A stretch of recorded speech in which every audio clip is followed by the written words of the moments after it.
Bonjour les amis. Alors en fait, aujourd'hui je ne suis pas gouré, on est bien dans la Genèse. Voilà. Enfin hier, je ne me suis pas trompé. Voilà. Donc on continue le chapitre 7, cette fois-ci la versets 11 à 24. Je vous rappelle que la dernière fois, on se souvient qu'en 7 jours, en fait, tous les animaux étaient grimpés dans l'arche et que la pluie avait commencé à tomber. En l'an 600 de la vie de Noé, au 2e mois, au 17e jour du mois, ce jour-là, tous les réservoirs du grand abîme furent rompus et les ouvertures du ciel furent béantes. La pluie se déversa sur la terre pendant 40 jours et 40 nuits. En ce même jour, Noé entra dans l'arche avec ses fils, Sem, Cham et Japheth, et avec eux, la femme de Noé et les 3 femmes de ses fils, ainsi que toutes les espèces de bêtes, toutes les espèces de bestiaux, toutes les espèces de petites bêtes qui remuent sur la terre, toutes les espèces d'oiseaux, tout volatile, toute bête ailée.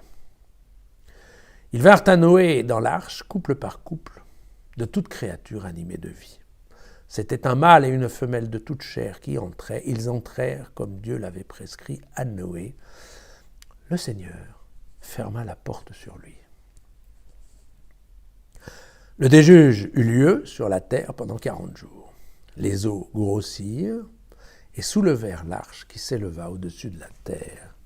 Les eaux furent encrues, formèrent une masse énorme sur la terre et l'arche dériva à la surface des eaux.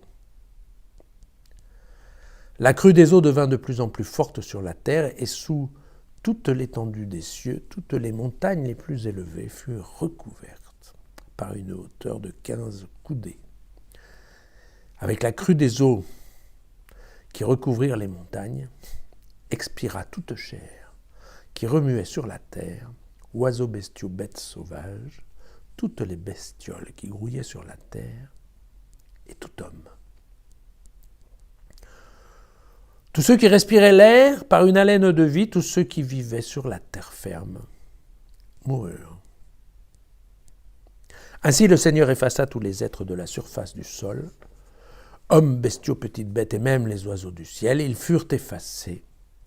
Il ne resta que Noé et ceux qui étaient avec lui dans l'arche. La crue des eaux dura 150 jours sur la terre. Voilà l'histoire du déluge. Alors évidemment,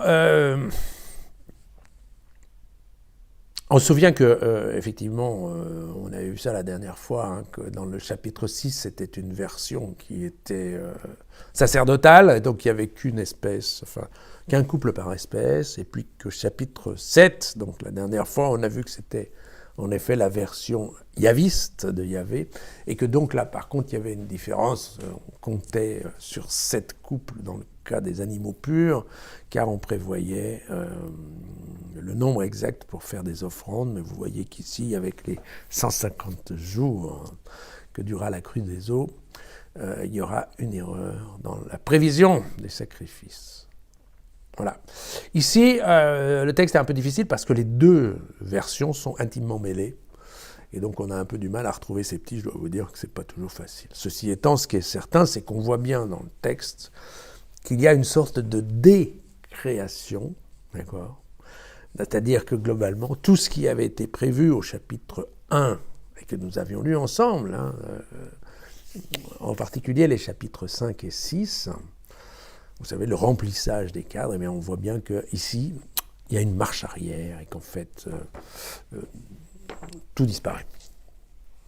Alors, c'est amusant, on verra que Dieu a la délicatesse de refermer la porte sur Noé, comme s'il n'y avait pas eu de poignée intérieure. Et en fait, ça doit être le cas, il ne doit pas y avoir de poignée intérieure, parce qu'on va voir que quand l'arche, enfin, quand ils vont commencer à regarder pour sortir de l'arche, en effet, ils vont passer par le toit, donc probablement il n'y avait pas de poignée.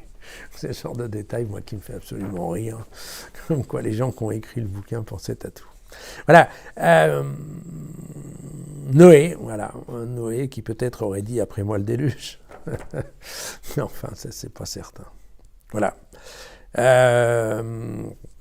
Écoutez, parfois, nous, on se plaint de recevoir beaucoup d'eau sur la tête, mais c'est quand même intéressant de voir que dans cet épisode. En fait, tout avait été bien préparé dans les chapitres postérieurs à ce qu'on voit bien cette histoire. Maintenant, on comprend que c'était important d'avoir une réserve d'eau au-dessus du firmament, puisque c'est ce qui permet qu'une fois que ça s'ouvre, eh bien, la flotte tombe. Oui. Bref, le texte est vraiment, en tout cas moi je le trouve vraiment intéressant. Voilà, à demain.